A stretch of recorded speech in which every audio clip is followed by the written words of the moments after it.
If you're upgrading your enterprise environment or hunting for the ultimate home lab storage monster, NVMe is the gold standard. But how a server talks to those NVMe drives under the hood completely changes your system's performance.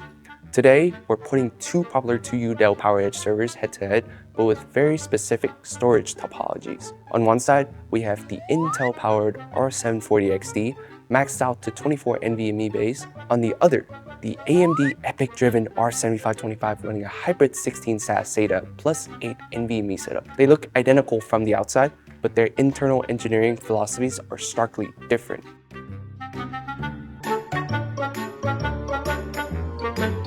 Let's start with the R740XD, configured for maximum NVMe capacity. Because this is a slightly older generation, it is incredibly cost-effective today, making it a value champion for enterprise or home lab deployments. This layout is designed for anyone wanting to fully move away from legacy spinning disk or older SATA SSDs and consolidate entirely onto fast NVMe storage. But because of Intel Xeon lane limitations per socket in this generation, Dell couldn't just wire 24 drives straight to the processors.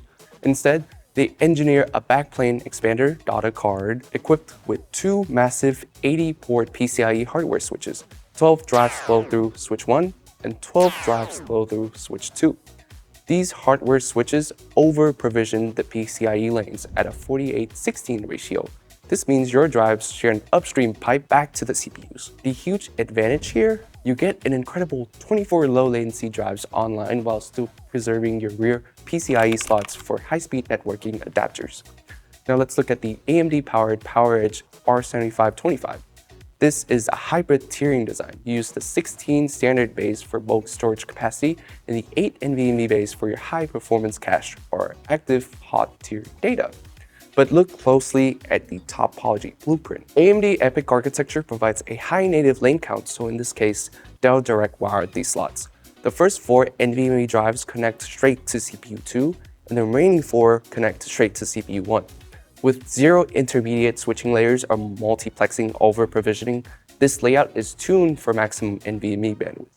Your storage data transfer transactions bypass any middleman, delivering the lowest possible latency and the highest possible raw throughput to those 8 devices. So how do you choose? It comes down to capacity versus throughput. If your goal is massive parallel data density, like running massive data analysis where you need terabytes upon terabytes of responsive storage, all running under an NVMe layer, and without breaking your bank, the R740XD is the go-to.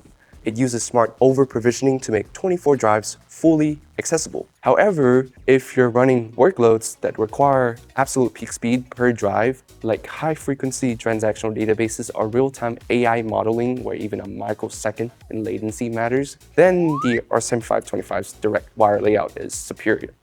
You get unthrottled native PCIe performance across every single one of those 8 NVMe drives.